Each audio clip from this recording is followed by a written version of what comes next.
আপনার সন্তানকে, আপনার বাড়ির শিক্ষার্থীকে, শিশুকে কখনো বলবেন না যে তুই পারবি না।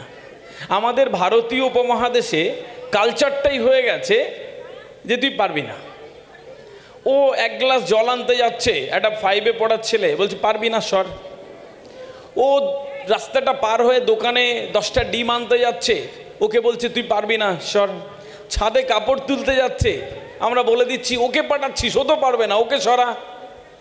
ও ছোট থেকে এটা ভেবে ভেবে বড় হচ্ছে যে আমি তো কিছু পারবো না, আমার দ্বারা তো আর সম্ভব নয়, আমি তো এইগুলোর জন্যে যোগ্য নই।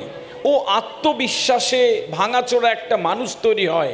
ও এটা ভেবে বড় হতে থাকে যে আমি তো কিছু পারবো না, আমার বাবা আমাকে বিশ্বাস করে না, আমার মা আমাকে বিশ্বাস করে না, আমার দ্বারা তো কিছু সম্ভব নয়। ওই ছেলের থেকে আপনি বিরাট হনু হয়ে যাবে এটা ভাববেন, এটা কোনোদিন হবে না। সম্মানিত উপস্থিতি, এইটা আপনাকে মাথায় ঢুকিয়ে দিতে হবে। ছোট ছোট দায়িত্ব দেবেন যারা বাবারা এবং মায়েরা বসে রয়েছেন। আমেরিকা, অস্ট্রেলিয়াতে কি করে জানেন? রোববার দিন একটা ছোট 5-এর বাচ্চাকে বলা হয় তুমি আজকে ঘরের সমস্ত আলমারি পরিষ্কার করবে, তোমাকে বিকেলে থিয়েটার দেখতে নিয়ে যাব। ও সব করে, ও বিকেলে থিয়েটার দেখতে যায়। একদিন রোববার বলে তুমি ছাদ বাগান পরিষ্কার করবে, তোমাকে চকলেট দেব, ও করে সেটা। একদিন বলে ঘরের সমস্ত জামা কাপড়গুলো গুছিয়ে দেবে, ও গোছায়। ও আস্তে আস্তে দায়িত্ববান মানুষ হতে আস্তে আস্তে বড় হয়।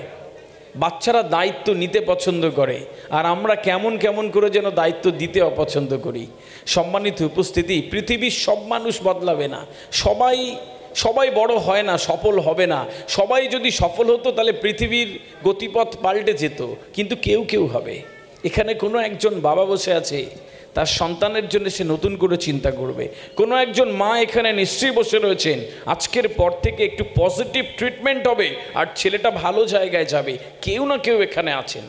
বেশিরভাগ আমরা ব্যর্থ ক্লাবের মানুষ হই।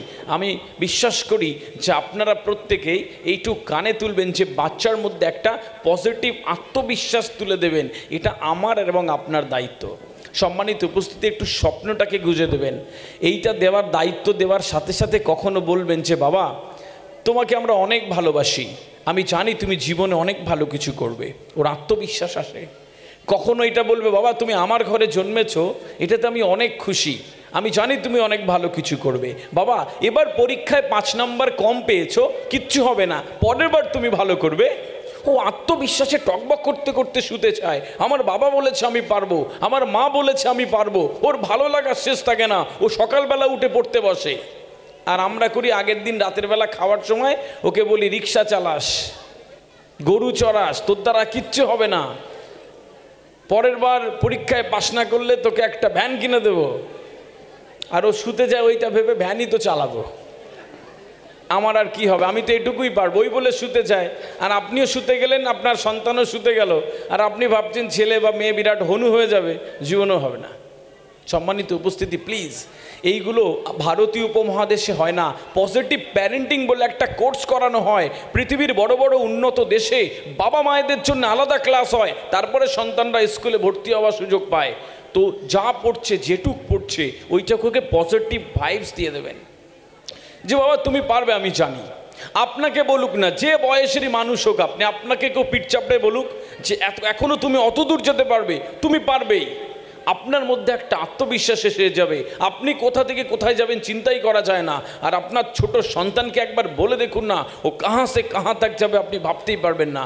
এটা শুধু সময়ের অপেক্ষা। এই পজিটিভ ভাইবসটা ওকে দিয়ে দেবেন যে বাবা আমি বিশ্বাস করি তুমি পারবে।